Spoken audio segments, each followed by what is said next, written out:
Do you feel stuck? Does your current reality suck? But you don't know what to do? You don't know where to go or what new path to pursue?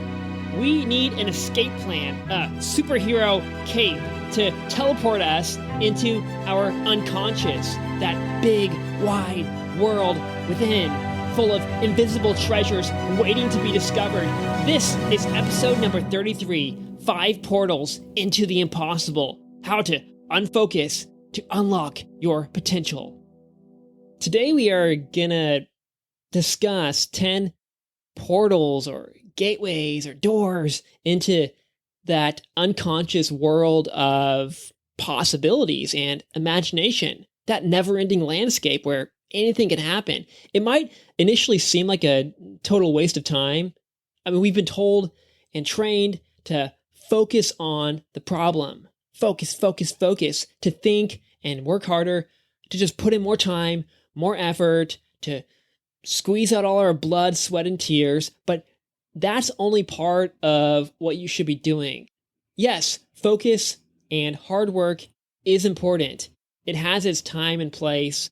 But if you're always in hyper-vigilant, cranked up, zoomed in focus mode, which I often get stuck in, that's like running around chasing bumblebees. I used to love catching those things as a kid. I was really good at it. Just kidding. My brother was good though. Anyway, trying to catch them in your hands, just running after them. Sure, you'll get some, but you won't get that many. And the ones you do get probably will only be the ones you were looking for, the ones you were focused on. All the other bees, and not to mention other creatures like birds and butterflies, will be invisible to you. They will not exist. You will be so laser focused with a narrow beam of vision that your world will close in and you will not be able to see the other possibilities.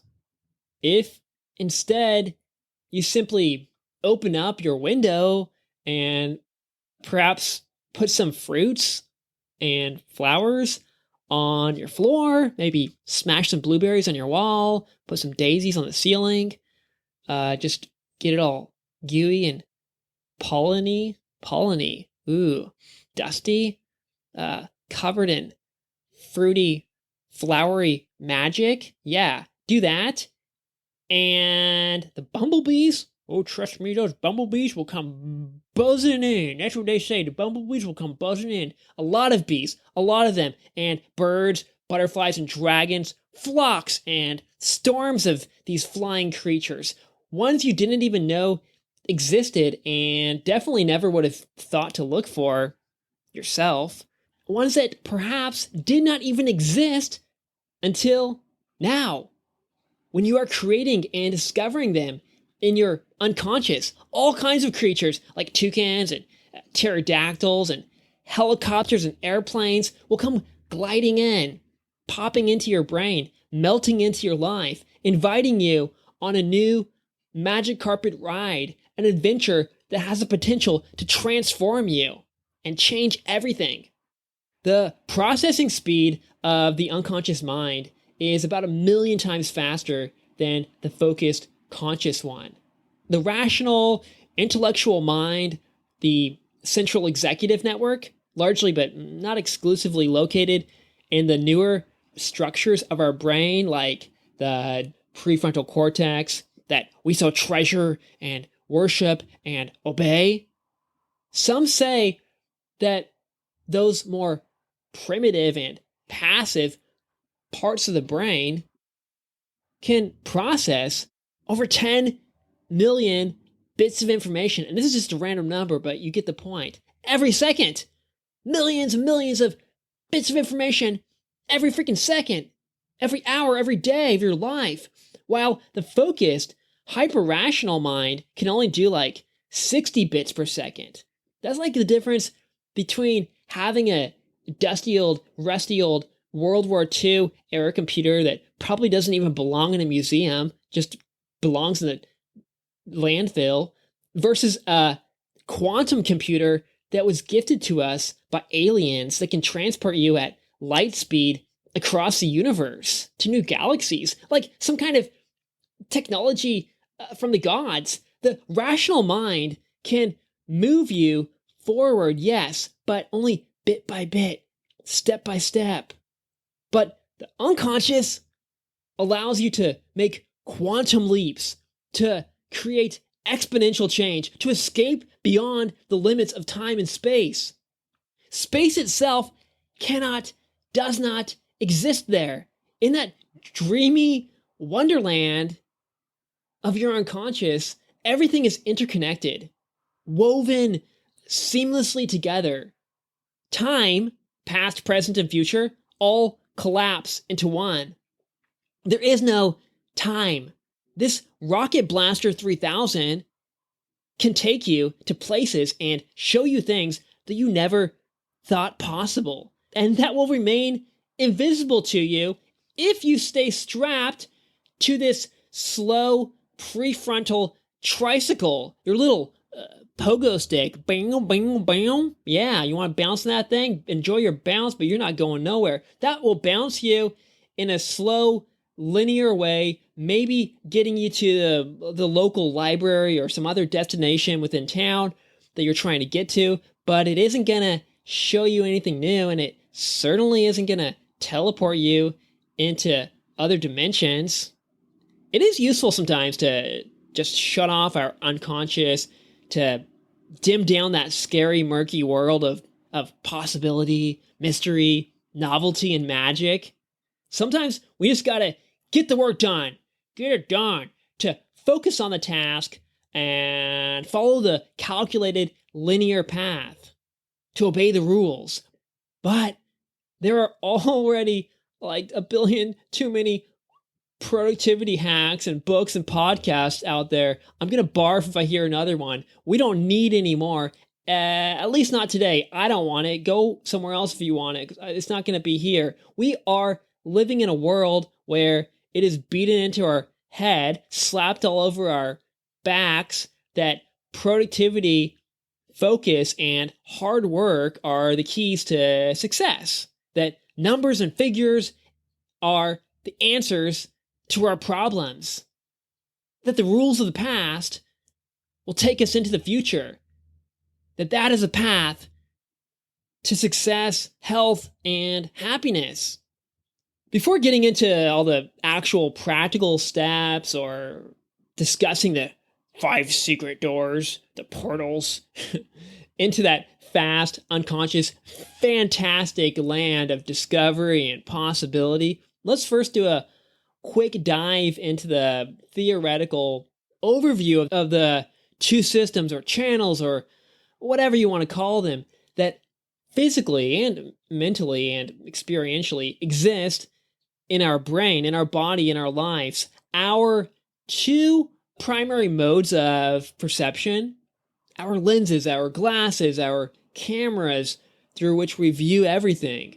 If you can understand the difference, the physical, experiential, emotional, mental differences between these 2 modes, then everything else I talk about today and next week will be like, duh, super obvious. What are you talking about, dude? That just follows logically. That makes total sense. So instead of memorizing each of the 10, memorizing, yeah. With the head on him. Memorize? Ha! He's lucky if they're even listening in the first place. Yeah, shut up, dude. Grandpa dude. Why do you keep coming over here? Anyway, yeah, instead of memorizing, like, all these things I'm going to say, yeah, but the grandpa's right. Like, you don't need to memorize. Who am I kidding? You can simply apply this general principle in thousands of different ways yourself. I'm just going to share 5 of them today and then 5 next week, because those are nice, clean numbers. 5 plus 5 equals 10. And it's enough to get the point across and get you started. Think of these as like a starter kit or perhaps even a first aid kit, but they are just the tip of the iceberg. Think of perception as like a camera or light or a screen, it's impossible for us to see and experience 100% of reality at any given moment. Our brains just aren't quite big enough or powerful enough to process all of that. We are always blind to something, to most things. If we could perceive all of reality, we would be God, but we're not. We mortals are very limited in our perceptual capacity. However, we can open up and expand or zoom out our lens pretty wide. We can also narrow or zoom in to a very fine degree. We can't zoom out as far as God can or zoom in as near as a microscope can, but we do got a pretty decent range, and the two extremes of that range are what we're going to discuss. On one extreme, we are super zoomed in, or at least as zoomed in as we can get. This is not just on the level of our sensory organs, such as the eyes and ears, but also within the ways we think, feel, and behave. You can call this narrow, zoomed in lens focus. And you can also explain it from many different angles. From the brain angle, it is the central executive network, the CEN, lighting up, the task networks. These include parts of the brain like the medial prefrontal cortex and frontal parietal cortex that make you goal-oriented and keep you focused on a specific task, blocking out and suppressing other ideas, other impulses, and behaviors. It's keeping you focused on the task at hand and trying to block out all the other possibilities and distractions. On a neurochemical level, this is dopamine, norepinephrine, acetylcholine, and even some serotonin squirting out. Your attention is cranking up and you are getting ready for action. On the hormonal level, you will be flooded with things like cortisol and adrenaline. Yes, this hyper-focused, hyper-rational mode, thinking brain, is a stressful state, both physiologically and psychologically. Your muscles and organs are tensed up. Your blood vessels and capillaries are contracted and tightened. Everything is closing in, tensing up. You are not open. You are not relaxed. You are existing in and open to only a tiny sliver of reality. You know what you got to do. You know what you want, and you're going for it. This is what your life is about right now. Possibilities do not matter because you already have the answer. You have your goal, and you are going towards it. No time or need to relax and chill because you need to move, be productive, move forward. This is not the time for brainstorming or exploration. That phase is finished. Now you are in the planning, strategizing, and action phase. You are living in a rational reality, a world run by logic, linear and concrete solutions and thoughts. Probabilities, responsibilities, norms, habits, assumptions, language. Things here are separate and not connected to one another.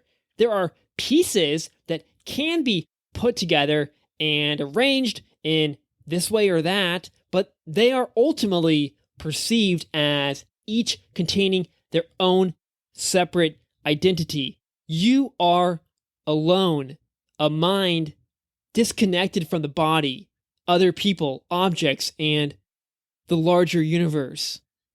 Your light on your flashlight is so narrow, so thin, that you cannot see anything else around you or how it all connects.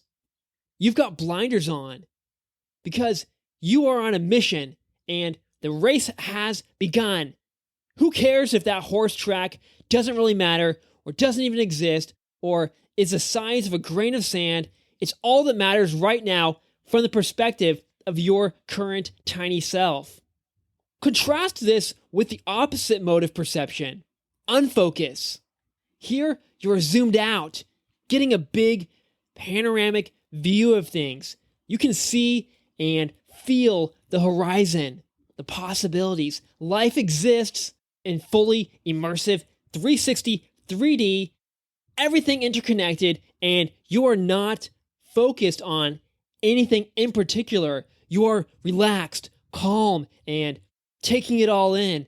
This is your unconscious. This is the world of possibility. There is no goal, no mission, no task, nothing that needs to get done. The light beam is no longer narrow like a flashlight, but you're now basking in ambient light that has no beginning and has no end. The world is endless.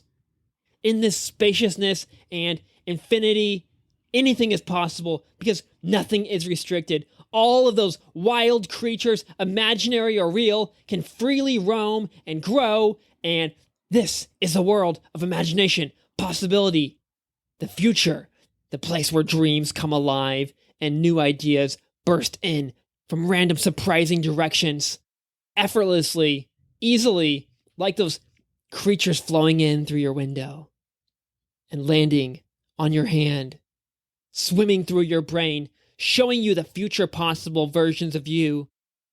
A giant, never-ending canvas with drawings and images splashing onto it, making a mess and feeling just right. Things are painting themselves, being their own mothers, completely without any focus or will or energy from you. The river of possibilities is flowing. The ideas are rapidly roaring in, and new possible paths are being illuminated.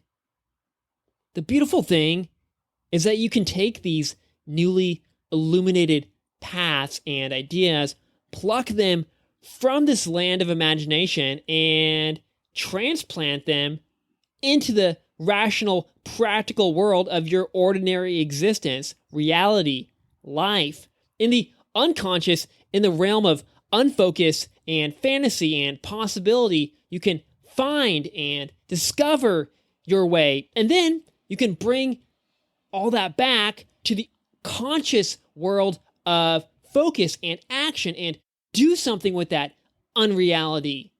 Now, on a better path, you can turn those dreams into reality, step by step, iteration after iteration. Start transforming that chaotic, unreal image into hard physical reality, a new product, career, body, brain, life.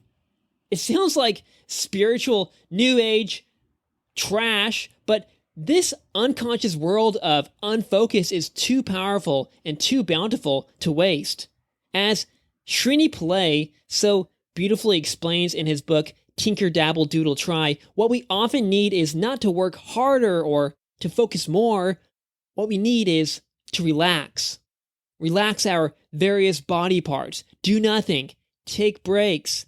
Embrace ambiguity, paradox, non-action, nothingness. Play in the peripheries of life. Allow yourself to just be and not do. Zoom out, calm down, and let all the possibilities and new breakthroughs come floating through. Do not go towards the solution. Let the solution come to you. In brain lingo, this is the default mode network, or DMN, being activated. That's a set of brain regions, including the dorsolateral prefrontal cortex, posterior cingulate cortex, and lateral parietal lobe, that sync up and activate when you are basically doing nothing, not engaged in any particular task, not working or focusing or doing something, but just relaxing, existing, sitting there, idle, letting your brain and body do whatever it does, whatever it wants to do. The brain waves will also be slower here, less of those high energy beta waves and more of those slower alpha and theta ones, maybe even a splash of delta. DJ Delta up in the house. No, not coming in. These are some of the same brain waves that show up in flow. So it might feel a little flowy, like you're in a mild state of flow here. Not quite though. It's more like you're hypnotized or in a trance or in a dream, a childlike state of openly trusting, exploring, and embracing the world. A feeling of freedom and lightness. This is where change really occurs. On the neurochemical level, there still will be a lot of dopamine. Dopamine is indeed involved in both focus and unfocus. However, there should also be more of the calming neuromodulators like serotonin and GABA. Less frantic energy when you're in unfocus, and also less fear and anxiety. Since when the DMN is activated, that deactivates the parts of the prefrontal cortex that can lead to overthinking, as well as the amygdala. Turn that thing off, which traps you in fear. The cortisol valve, meanwhile, twists shut, calmness, and a feeling of safety ensues. The whole body is relaxed. Your breathing and heart rate are slowing down. The body in this state just literally consumes less energy, which is another reason why we need to frequently visit this place. To switch into this idle, do-nothing mode more often, not only is it going to reveal new possibilities to us, but it will help us recover and recharge. If we're always focusing and charging forward, we're going to get worn out and depleted real fast, real quick. Okay, now that we've got enough of that out of the way, and it's never fully out of the way, you know me, I can go on forever about anything, really, but we'll take a pause from that theory stuff and get into the more practical, action-based side of all of this. Here are the 5 portals located directly in your body and mind that I have found. Here they are. Portal number 1. You guessed it, my favorite one, the eyes. This is probably the biggest and most versatile one. You can open this gateway into the unconscious by simply widening your field of vision in any way. Want to find those possibilities? Then literally look at a bigger piece of the world. Expand your vision. Expand your horizons. Instead of looking narrowly, like staring at your phone or one tiny object, probably a rectangle, probably something that looks like a box. Instead, pull back, relax, and look into the periphery as much as you can. You can try this now, even from within your immediate surroundings in your room.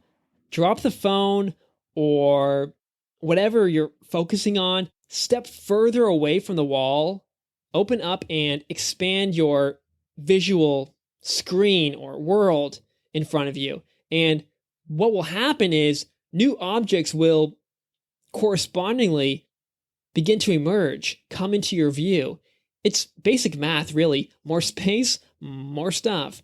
The field of view will widen, and within it, you will find more things, more possibilities, have a wider array of information to process.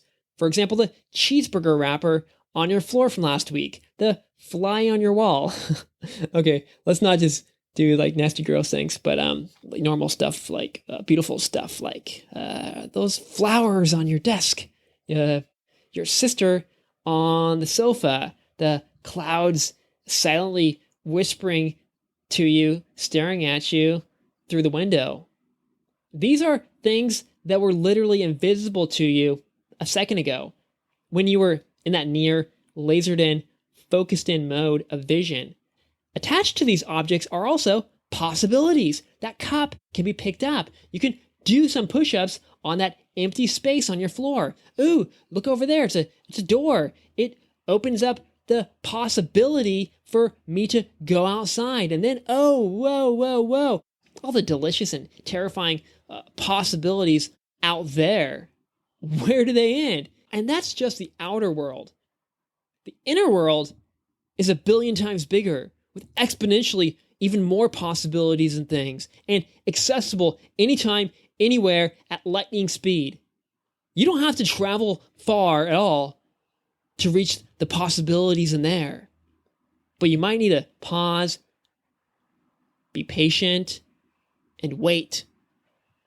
When you open up your visual field, not only are you seeing more parts of actual reality and discovering new possible actions now while you are doing all of this, but you are also simultaneously relaxing the various parts of the body. The more you zoom out, the wider the camera lens gets, the bigger the screen is, the more of the periphery and horizon that you can see, the more your body will physiologically and psychologically calm down. The lens of the eye, the actual lens, the body part, will go from being all crunched up, thick, tight, and tense to being more flat and relaxed.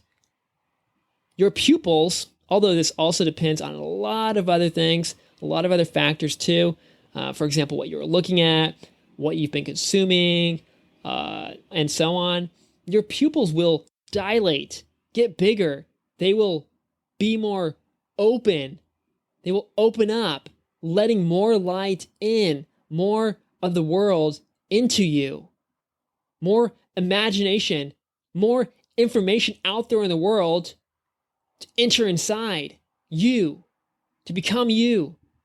The extraocular muscles, the eye muscles, will go from being in a tense, flexed state to just dangling there all happy and chilled out and relaxed. If you really zoom out, say, get out into nature, then all of your muscles and things will relax. Your heart rate will slow down.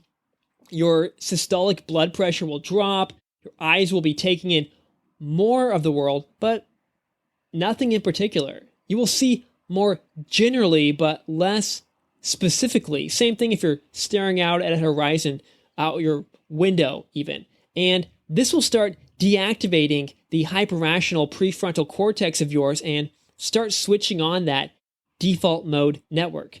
The unconscious will begin to emerge. This is why you're not going to find a lot of possibilities or ideas or creativity when you're staring at your phone or glued to your TV or computer or staring at the wall or even looking at a book.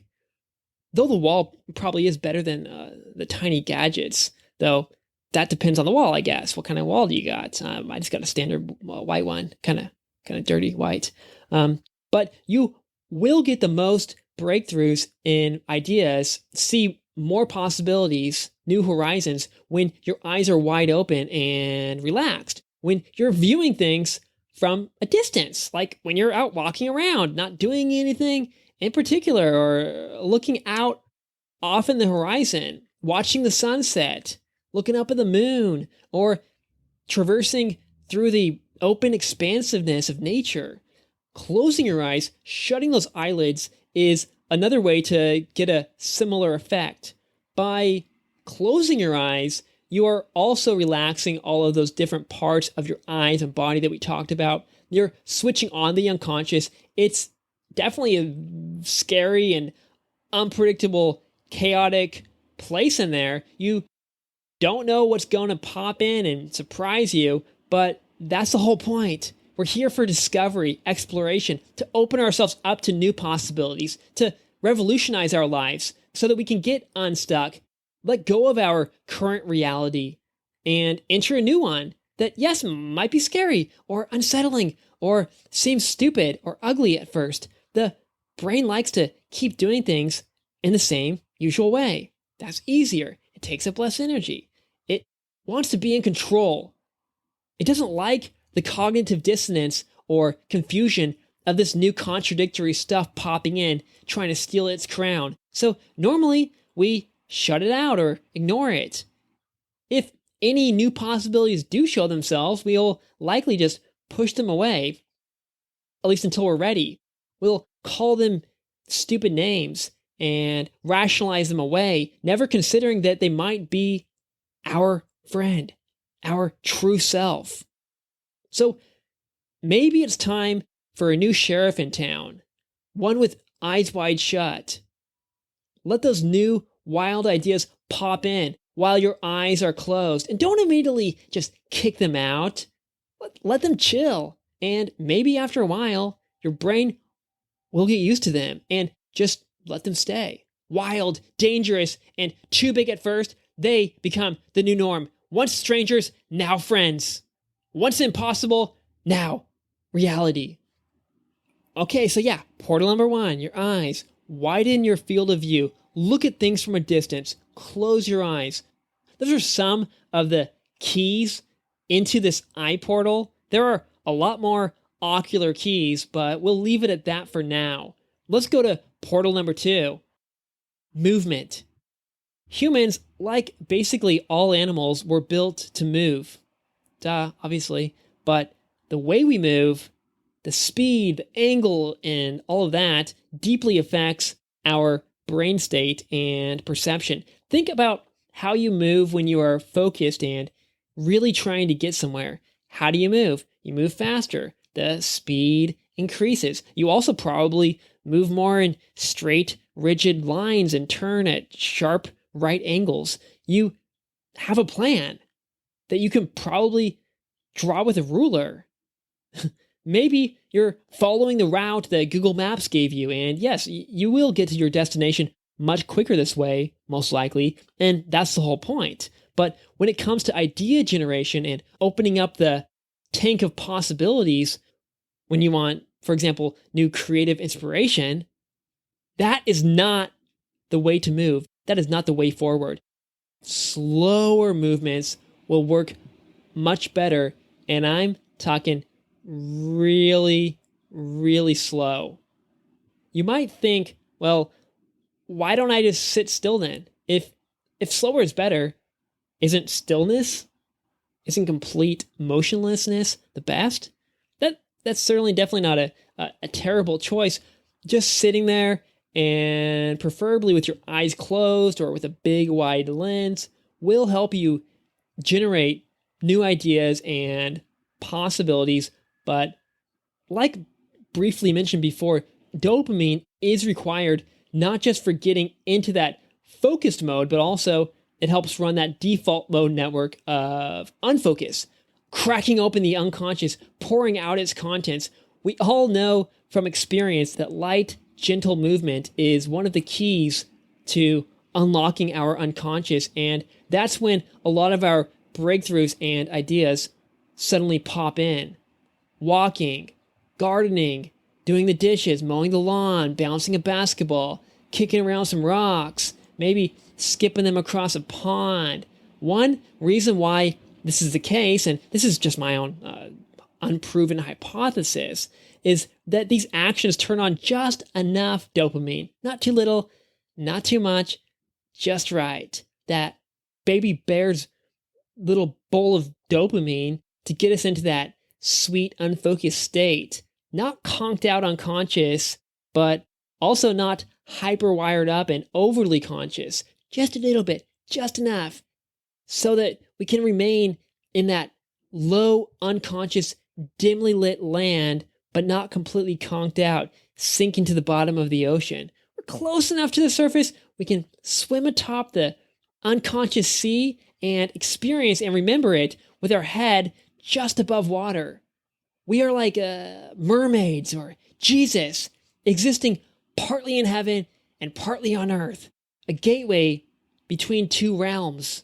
This is where creation occurs. And it's definitely not just dopamine. There's also going to be a change in other neurochemical, hormonal, energy levels, etc. In all of these dimensions, we want the volume to be low, but not too low. To be on, but barely on, to gently turn the radio dial to just the right spot so that we can receive those transmissions from the other dimensions. It seems like that light movement helps with this. If you start walking faster or sprinting, the portal closes. The radio becomes static. The TV gets stuck on rational, logical channel.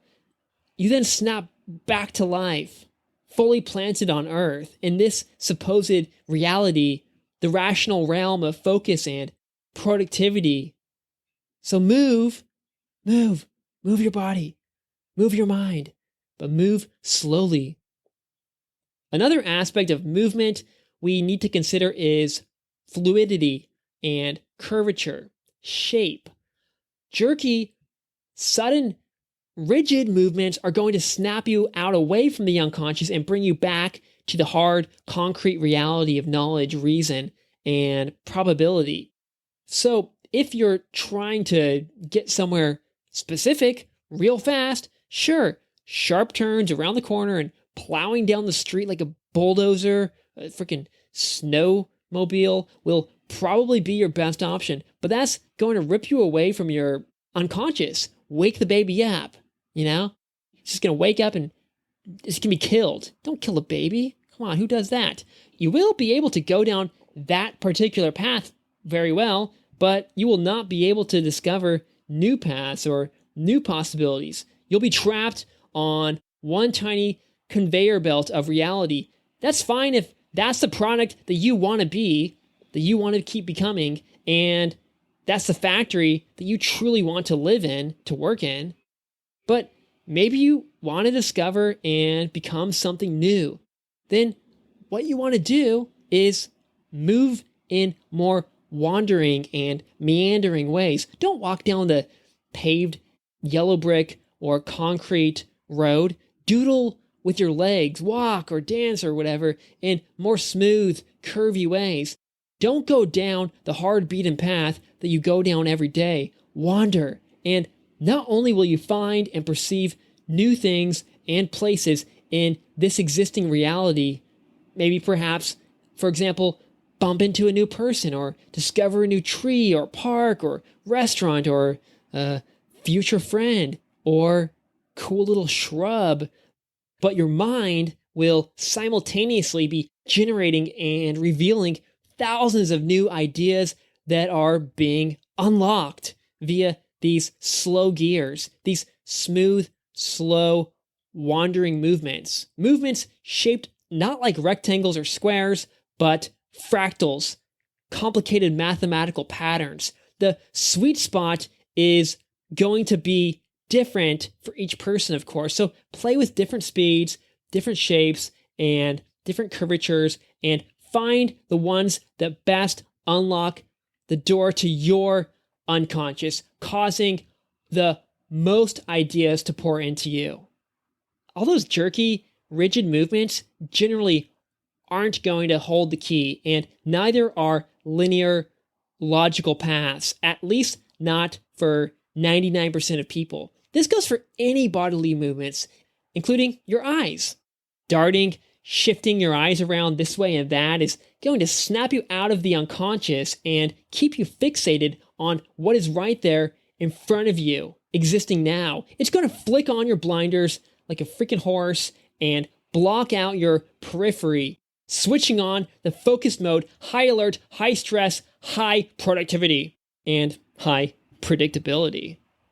Which is cool if that's what you want, but do you want your life to be predictable?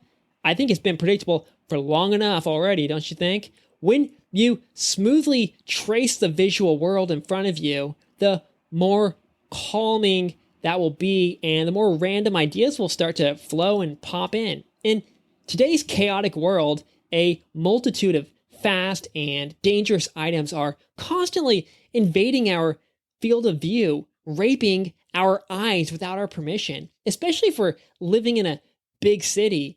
Vehicles, people, advertisements, our eyes are in a war zone, and we have basically no choice but to lock our eyes onto the next incoming enemy, like we're playing a game of space invaders or something. So if you can, get away from the city or find a side street that is less busy, less chaotic.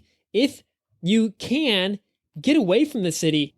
If you can get into a park or some nature, even better. That is more fertile ground for new ideas and experiences to pop in as the shapes and objects start to merge together. The world begins to reconnect in these natural visual environments. Follow the bird or butterfly or beetle with your eyes. Just watch it go in these random ways that you never would walk in, because you can't, but you can if you watch it and learn. Watch the balloon float off into the sky, the clouds slowly changing form, the sun glittering in the wind, the pigeon bobbing across the ground, the dog moving in and out, letting its heart lead the way, moving toward the moon. Follow these natural moving objects, and your eyes and your body, your life will start to mirror them, mimicking their energy. Your movements and corresponding mode of perception will, like them, become more natural and flowing and real. Also, this kind of comes with a package of moving slowly and smoothly and in a wandering, free-floating kind of fashion, but try having no goal or purpose to your walk, dance, run, or exercise in general. If you want to get real crazy, you can do this with your whole life. Don't have any kind of goal to your life. Just let it flow for a year or two and see what happens. Just move in whatever random way. Take a random walk. Mindlessly explore. When there is nowhere you are trying to get to, when you're not counting your steps or measuring anything, when the action is for no clear purpose, when there is nothing practical you're getting out of it, that's when the unconscious world of possibilities and ideas awakens and steals you away. It might look like you are walking through the same ordinary world, just wandering through reality, but perceptually, consciously, you will be on another planet, discovering and sampling new possibilities, exploring another planet, finding specimens to take back to Earth, things that are invisible and impossible to find for all the men trapped in suits and kids glued to screens. And that's another thing. You cannot be looking at your phone or listening to an audiobook or podcast or anything like that during this time. Those things are for when you are in productivity or focus or goal-oriented mode, and you cannot have it both ways, unfortunately. Do you want to focus or do you want to unfocus? Do you want to stay in the old existing reality or to enter a new one, a not yet created, an unpredictable new reality? Words, numbers, lines, screens, anything specific and that requires you to shift your focus onto a particular piece of the world, those things will immediately scare away the spirits of the unconscious realm. Don't look at your smartwatch or smartphone while doing these movements, these walks. Keep them at home if you can. That'll be the smartest thing to do. Yep, you're going to mess up your Fitbit numbers, ruin everything. It's all going to go to hell. And that's the whole point. Maybe through that, you will discover that there are more important metrics to measure. You will find new things to focus on. But to find those things, you're first going to have to unfocus, to let go, to let new things come in. Okay, let's move on to number 3, ears. I got big old ears. Yes, I do. The ears are another window into unreality. Silence is going to be best here. If you can block out the sounds of the external world, reality as it is, then you can start to let in the sounds emanating from your unconscious, those wise ancient voices that have been muffled and suffocated for too long, gagged up in a sarcophagus. We often drown those voices out with music, podcasts, TV, talking and chattering and mindless noise and just all kinds of external audio sources. Those distracting and perhaps even pleasurable noises coming in through our ears keep us, while they are entertaining, and they do feel nice sometimes, they keep us firmly planted in the world of focus, tie us to reality. Sure, the unconscious might be slowly turning on if you're, say, listening to a fantasy or adventure novel, or even better, instrumental music. Listening to the same song over and over again, letting it just get you in that groove. Tinker around with and find the music or sounds that work well for you, that open up that mummy tomb inside you and resurrect the unconscious king, the pharaoh of imagination. Maybe it's just some pink or brown or white noise. There's a lot of different colors, lots of different colors for noises, or the sounds of whales, crickets, or rain. Whatever works. But it's highly unlikely that it will be high energy music such as hip hop or metal, and I can basically guarantee it. It's definitely not going to be J-pop or K-pop, none of that junk. And it most likely will not contain any lyrics. There will be no words. It'll probably sound something like nature. I'm just guessing. Maybe I'm wrong. Maybe K-pop like completely just bursts all those beautiful flowers out of you. Wow, what a different person you are. But for most people, natural patterns of sounds that the ears evolved to hear, those will awaken the unconscious spirit most clearly and reliably. Play around with different sounds, but my best bet is this: silence will be the strongest key. And if not silence, then the flowing natural movements of nature, rivers, wind, rustling leaves.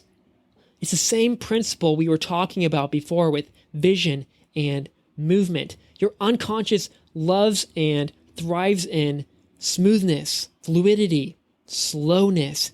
That's its natural habitat. Nature is inherently packaged with all of this. It's pre-born, pre-built into us, and everything, including that space within your skull. When your eyes and ears are closed, when the external world does not exist.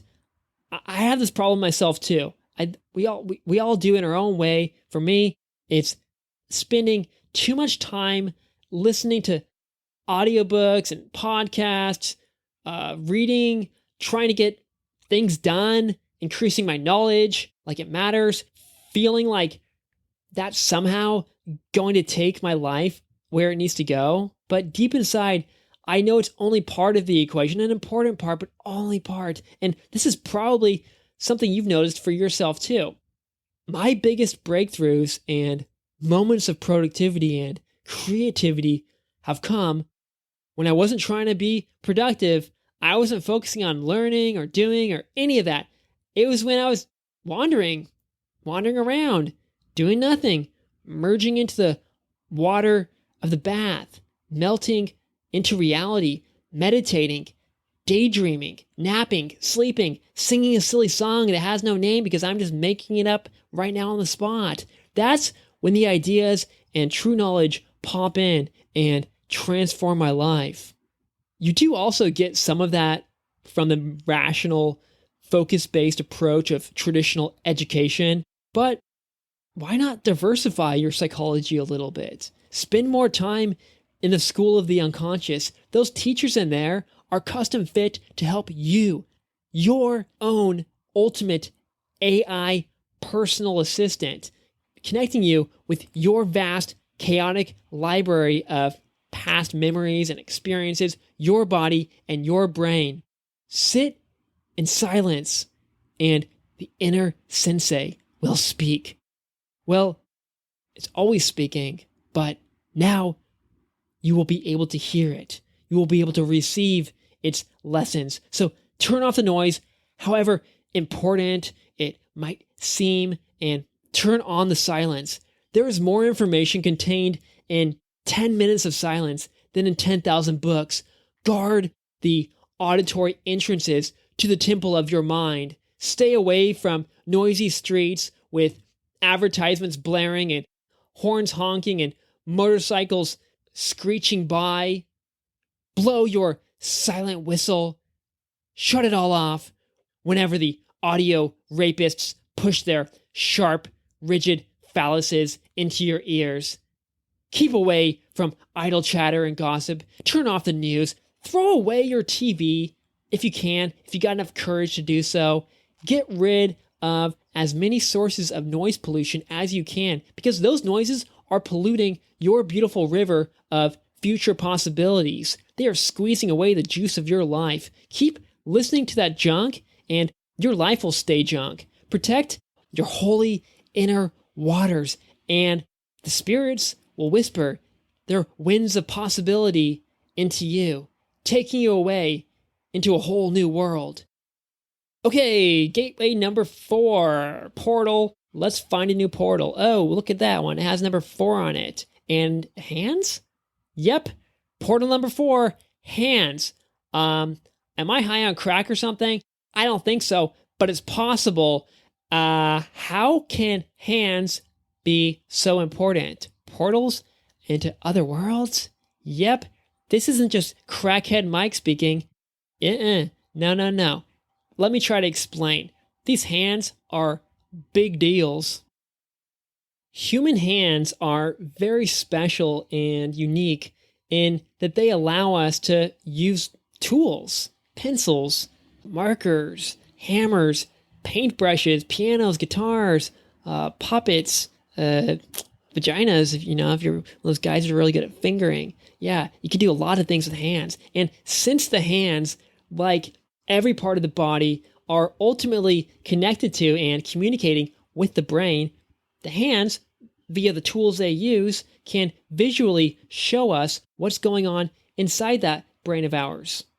It requires a certain style of tool use. However, it can't be a kind of rigid, rule-based way. No rulers, obviously. So tracing the letters of the alphabet, just tracing those kanjis, coloring by number, or following any pre-designed formula is not going to work.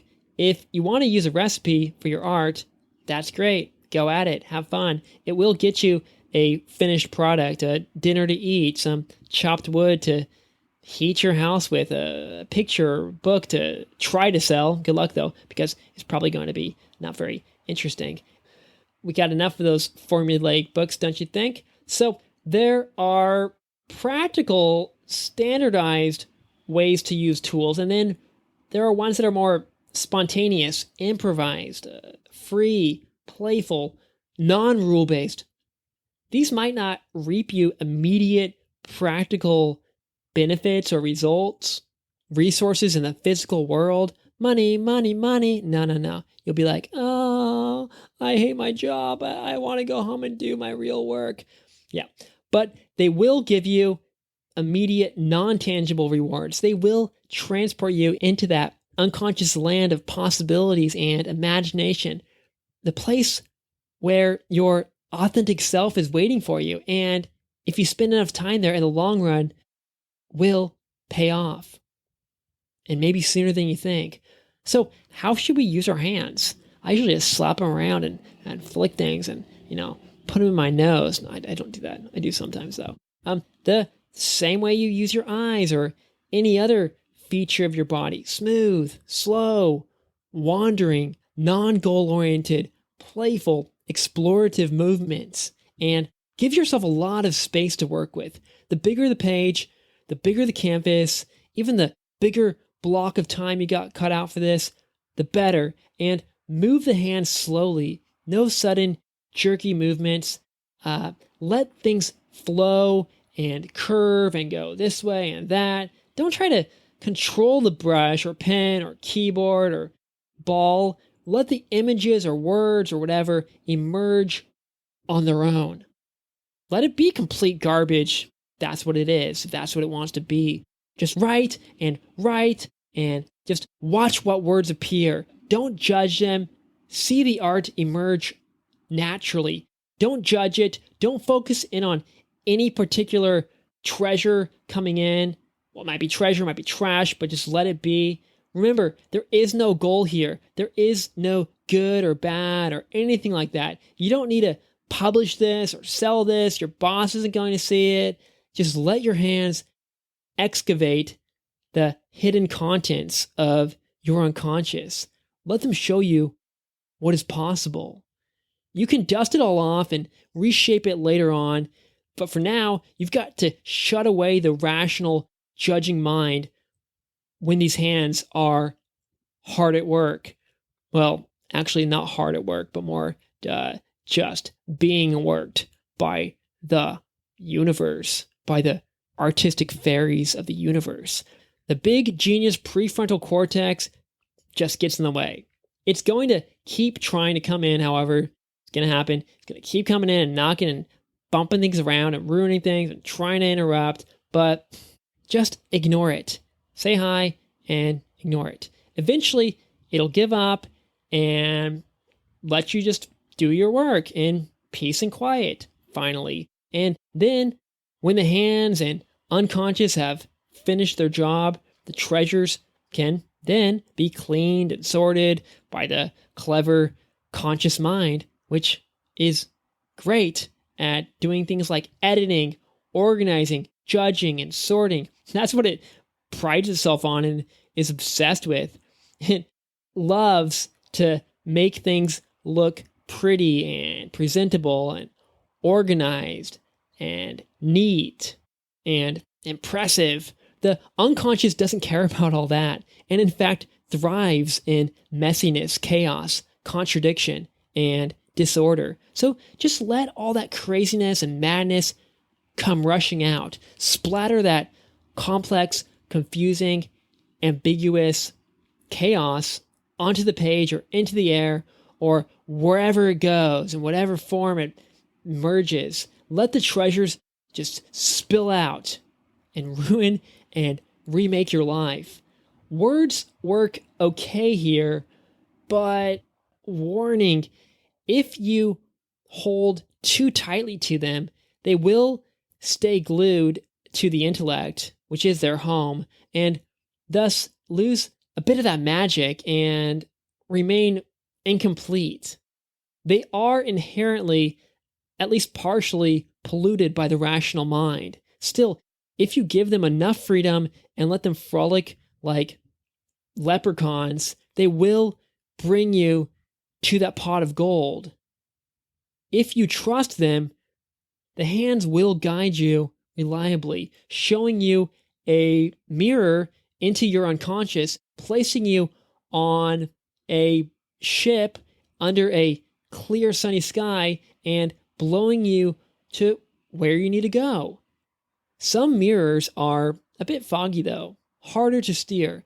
Others are more pure and clear. Use the clearest and smoothest one that you can find, whether it's shaped like a banjo, balloon, basketball, or ballpoint pen. And the more you use it, the stronger and more reliable it will get. Even if you don't make art, you don't like to paint or make music or fold origami or build anything or anything like that, you can still make use of these hand portals. Simply doodle. Put a pen or crayon or marker in your hand and just watch what emerges. You can even close your eyes while you do this. It doesn't matter. Like some kind of Ouija board or a kite floating in the sky, things will start happening. It might look like nothing at first, but patterns will begin to emerge. Things will begin to move. The invisible, unconscious will be made visible. Your hands are your archaeologists and translators, showing you who you are, what possibilities exist inside of you, showing you all of that new gobbledygooky goo of the new you. Do not force the hands, though. Give them freedom, or the inner magicians, those fairies behind the scenes working all this magic, will give up. Let the writing and scribbling and doodling and bouncing just happen. Your hands simply going along for the ride. Free association writing or doing a jam session with your friends or alone. just slapping things around, improvisation where you can truly let go, that also works well. Banging on some drums or pots or pans, swinging something around for no real reason and towards no particular goal. You're just horsing around, playing like a child. And like a child, you will enter into the land of imagination where anything is possible and it is never too late. You can revolutionize and get back your life in a flash with the earth-shattering, time-space, logic-bending possibilities that you find here. You'll realize that you don't have to go from point A to point B to point C, but you can go directly to this other point PWQ exclamation mark 22Z, or skip steps 2 and 3 and go directly to level infinity. You're writing a new rule book. You're finding a new path that you had never even seen before, but is exactly where your authentic self needs and wants to be. You can skip all the junk, jumping through random hoops with perfect form, and go straight for the gold. Those invisible treasures that you previously could not see and which most other people still cannot. You can turn it visible, manifest it into this physical reality.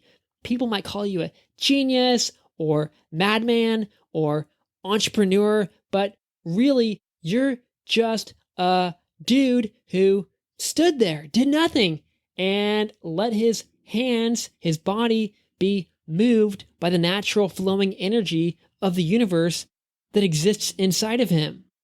And this isn't just true of hands. You might be using your feet or any other body part, except the hands seem to be the most tool-friendly, easiest to combine tools with. But, maybe your body itself might be the tool, as it is in dancing or sports or martial arts. Let your body guide you in spontaneous, mysterious directions and just watch what emerges. Go with it. Of course, you might later need to mull over and refine all of this with your smart, logical mind. But for now, just let the fountain of random junk pour out. Let her rip. Rainbows in the wind. And one last thing. Keep your hands unclenched. Literally, let go. Stop holding on. Open it up. Then the energy can more freely flow. Your body can relax and all the possibilities and ideas can roam. Okay, portal number 5, the last one for today, the breath. Slow, rhythmic breathing is going to calm down your nervous system, put you into that parasympathetic mode, turning off that fight, flight, stress response, and relax you. Instead, allow that default mode network to switch on and toggle you into a hypnotic oasis where you can bask in possibilities. Your nose is one of the key body parts here. Embrace it like your favorite lover. Use it. Breathe in through your nose, not through your mouth. Your mouth will take you in the other direction towards that stressed, focused land of rationality. The nose will take you towards the relaxed, dreamy realm of possibility. It pressurizes and conditions the air. That's what it's there for, to help you breathe, to get it in all nice and efficiently and smoothly and deliciously, like 2 thirsty straws. It can suck that oxygen in. The mouth, not so much. It's like a straw the size of a soda can, causing a mess more than anything else. Just everything's spilling out, and what are you even doing? The straw is bigger than the cup.